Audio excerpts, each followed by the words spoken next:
I'm going to play something that changed my whole research direction that led to basically a discovery in physics that will be familiar.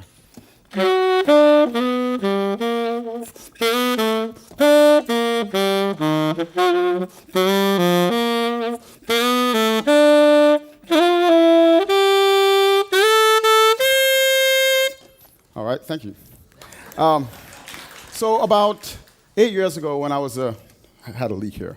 8 years ago when I was a postdoc at Stanford, I got stuck. I hit a wall in a project I was working on having to do with quantum gravity, trying to unify quantum mechanics with Einstein's theory of general relativity. And I hit a wall. So what I did was just give up on the physics and went to hang out with my friend David Boyce. Now it's time for this. And here's David. He's a great saxophone player from the Bay Area. I used to hang out with him, and I noticed a book written by Yusuf Lateef, and I opened the book. And this book was filled with a lot of scales, daunting scales, and only one diagram. I'm going to show you this diagram. And at the bottom, it said, birthday present to Yusuf Lateef from John Coltrane. And this immediately struck out as a puzzle that Train left for Yusuf Lateef, who is a great composer as well in his own right. And as I was staring at this thing, it caught my attention. Out emerged a three-dimensional object, okay? And that three-dimensional object reminded me of the very research that I was stuck on in quantum gravity. So today I'm going to tell you a little bit about that. Please bear with me. It took six years to figure this out. Here's Yusuf Lateef right there. So I'm going to say a little bit about quantum gravity in a nutshell. Okay.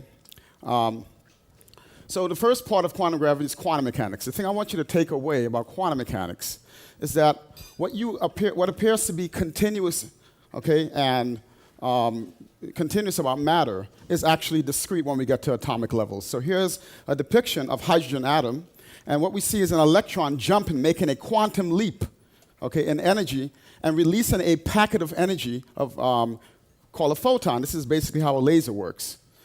And the other thing I want you to take away is that the act of observation participates in the outcome. Very strange, matrixy type of take on quantum mechanics. The thing I want you to take away about general relativity is that space and time, actually, and the gravitational force emerges as the warping.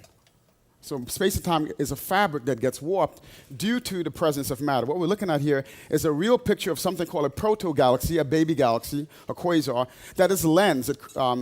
A galaxy in front of it lenses the space-time like a kaleidoscope effect and creates 4 copies of the galaxy. It's a very real picture. Space does get warped.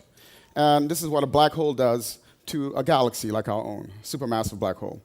So quantum gravity takes both of these things, and it's taken over 75 years for physicists. This is the problem of my generation, trying to crack the code, how to figure out quantum gravity. And the insight is that space-time becomes discrete quanta, just like the atom occurs. And also that space-time becomes atomistic. They're discrete building blocks, just like when you zoom in the New York Times newspaper and you see pixels. Okay? And so after many years of research, my colleagues and I participated in some of this, figured out these are mathematical realizations of the atoms of space-time that tessellate this very structure of space-time that you're interacting through. We call this tetrahedron. Okay? Don't pay attention to the numbers there. So now, I want to go back to giant steps. Think about giant steps now as quantum steps. And I'm going to show you basically how the structure emerges. Okay, how Coltrane's puzzle that I saw was exactly that mathematical realization of quantum gravity. So here we're looking at a circle. I'm now going to paint the circle with notes. These are the circle of fifths.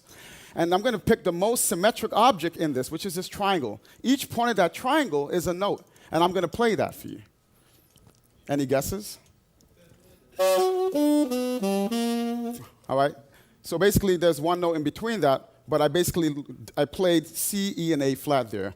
And if I continue going around this circle with these triangles, I'll get the same pattern. These are the chord changes of the code. These are the Coltrane changes I'm showing you.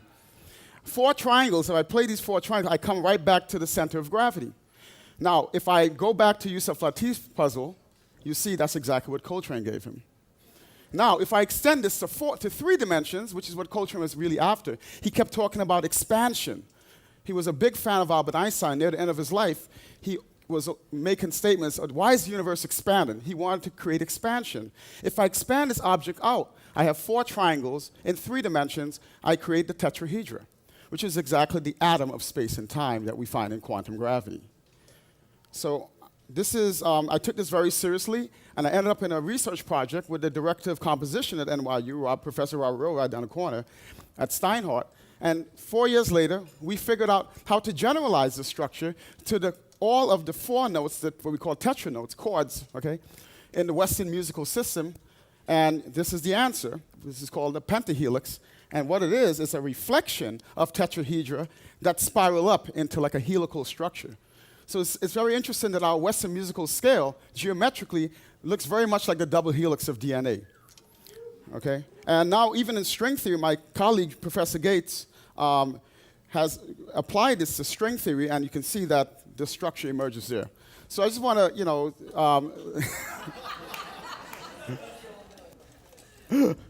I know, it's a bit much. It's a bit much.